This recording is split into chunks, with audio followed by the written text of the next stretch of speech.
Kowloon Walled City, the city without rules. For the most part, government control is an accepted reality.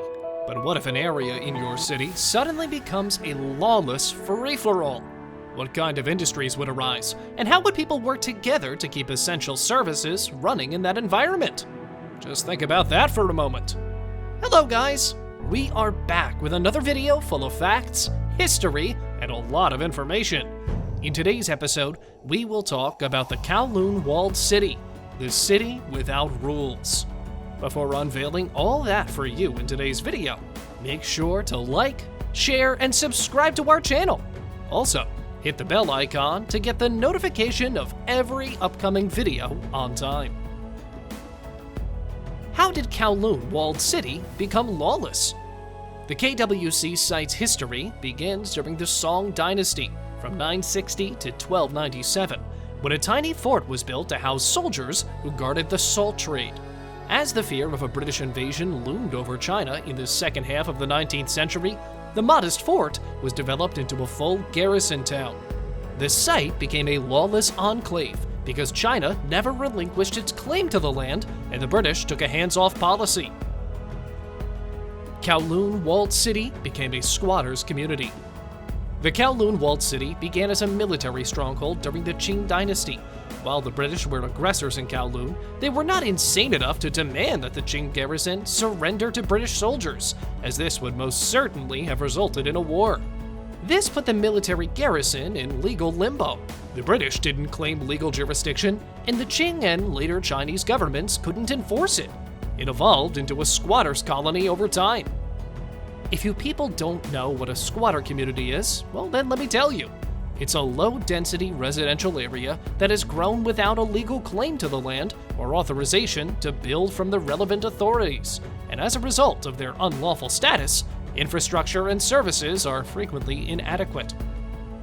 You must be now thinking about the effects of lawlessness Kowloon Walled City. Let's discuss them briefly.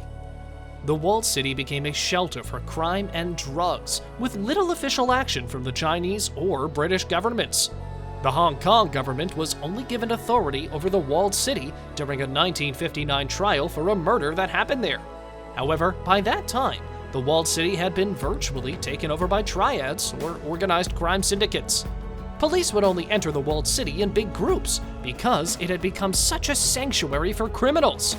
The triad strength began to diminish in 1973 and 1974, when a series of over 3,500 police operations resulted in over 2,500 arrests and over 1,800 kilograms of seized drugs.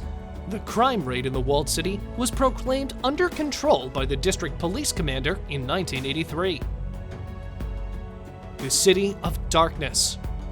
There was no such thing as a law. This was a self-regulating and self-determining anarchist community. It was a colony within a colony, a city within a city, a sliver of contested and neglected territory. It was named Kowloon Walled City, but locals, on the other hand, termed it something different: the City of Darkness. Does the Kowloon Walled City still exist? The Kowloon Walled City was dismantled and turned into a park in 1993. After a series of buyout offers and forced relocations.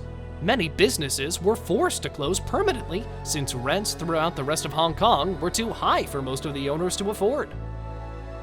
Eviction and demolition. Although in the 1980s the city's crime rates were not as high as they had been a decade or two before, for outsiders, it had a poor reputation.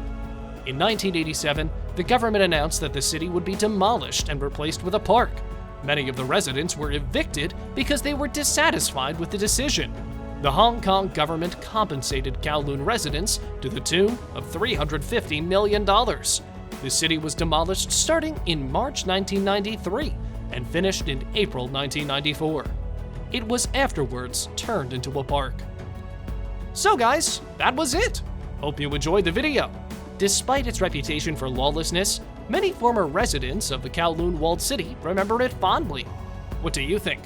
Why do people still remember it fondly, even though it became a heaven for criminals? Share your thoughts below in the comment section.